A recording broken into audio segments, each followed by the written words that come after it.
is Joe Kappa, and I want to thank you for tuning into my channel, The Truth of It All. You see, I've come to realize a lot of things in my life, and one of them is that people don't really know the truth of Western civilization. We are taught a fiction, and we all believe it, and every doctor, every professor, every academic could swear on a stack of Bibles and show that they are telling the truth in their mind's eye, in their heart of hearts. But it's all based upon false information. And I figured the only way to show you and cut right through everything, not the who's, the where's, the when's, the why's, who did this, who said that. We're going to go right to the heart of it. The real year is 23,771. No ifs, ands, or buts. I can prove it beyond a reasonable doubt. Now let me explain how. There are 3 laws of On. Now forget who On is. We'll get to On later. Don't let that distract you. But the ancients knew the 3 laws. And these 3 laws were taught to the Sumerians. And all of civilization and everything we do is based upon these 3 laws. But we don't know anything about them now. You've all heard of them. You've all heard of them.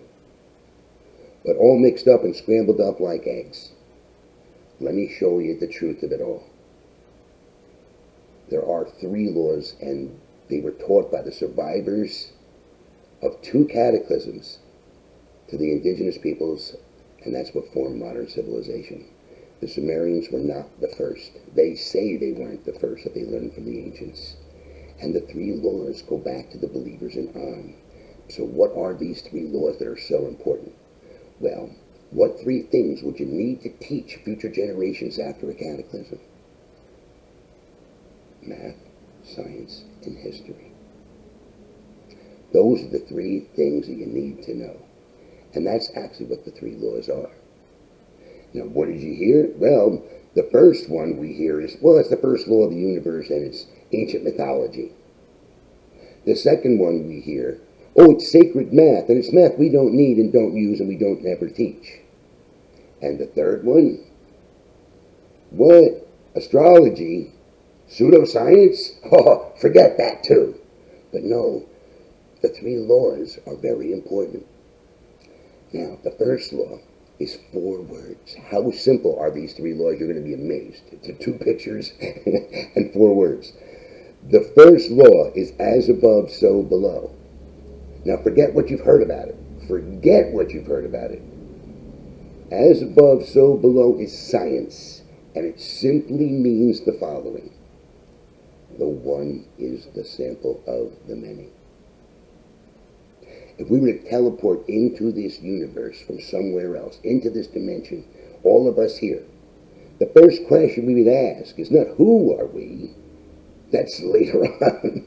The first question you're going to ask is where are we? What is this place?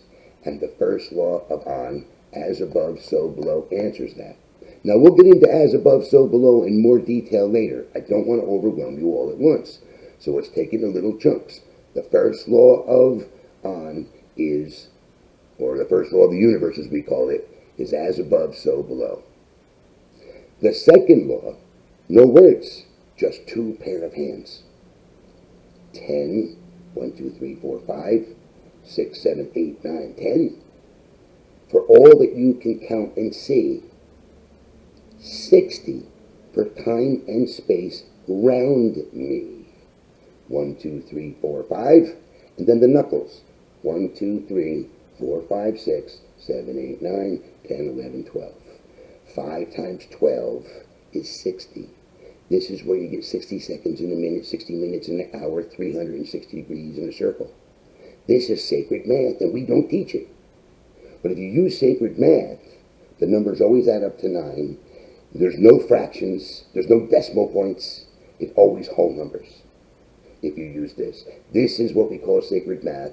And thanks to a papal edict back in around 350 CE, we do not teach this to the masses. Only the clergy is supposed to know it. But ask any clergyman. They've not been taught this. Doesn't matter what your religion is. Nobody's taught this anymore. But this is how time and space work. And we should all know it.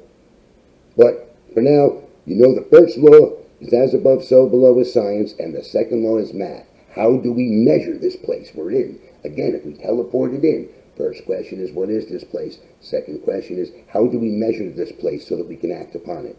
And all of our engineering and all of our building within time and space come using first, as above, so below, categorizing each thing we see, and the second one, 10 and 60 math, although we only use 10, and we should be using both. Okay? And the third law, everybody says, what? The zodiac, astrology, what? No. The zodiac is one thing, and astrology is something you can do with the zodiac, but that's not what the zodiac is or its original meaning.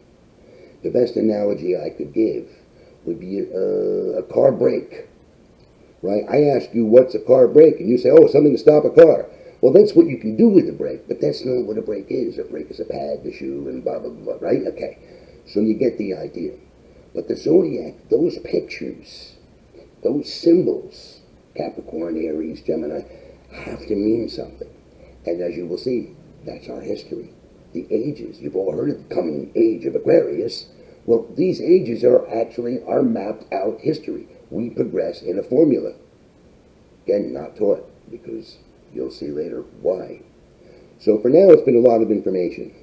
So I'm going to end it for now, and we'll pick up the next episode with the first law of On, as above, so below.